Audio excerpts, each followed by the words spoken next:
ഇന്ന് പൈനാപ്പിൾ ജാമുമായിട്ടാണ് വന്നിരിക്കുന്നത്. ആദ്യം തന്നെ പൈനാപ്പിൾ ഒന്ന് ചെത്തി വൃത്തിയാക്കി എടുക്കണം. അപ്പോൾ ദാ ഞാൻ ആ പൈനാപ്പിൾ നന്നായി അരച്ചെടുത്തിട്ടുണ്ടായിരുന്നു. അത് നേരെ പാനിലേക്ക് ഒഴിക്കുകയാണ് ചെയ്തിരിക്കുന്നത്. ഇതിലേക്ക് ഒരു 2 കപ്പ് പഞ്ചസാര ചേർക്കുകയാണ്.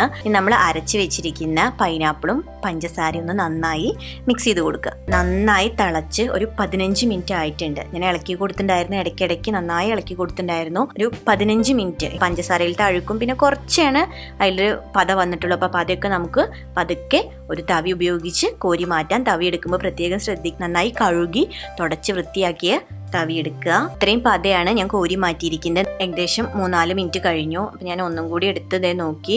ഞാനിപ്പോൾ എടുത്തത് ഇതാ കറക്റ്റ് അതേപോലെ തന്നെ ഇരിക്കുന്നു ഒറ്റിച്ചത്. അപ്പോൾ അത് കറക്റ്റ് പാകമായിട്ടുണ്ട്. നമ്മുടെ ജാം പെർഫെക്റ്റ് ആയിട്ട് ഇവിടെ റെഡി ആയിട്ടുണ്ട്. ഞാൻ ബ്രെഡിലൊന്ന് സെറ്റ് ചെയ്ത് നിങ്ങൾക്ക് കാണിച്ചു തരാം കേട്ടോ. അപ്പോൾ എല്ലാവരും ട്രൈ ചെയ്ത് നോക്കുക, ഫീഡ്ബാക്ക് അറിയിക്കുക.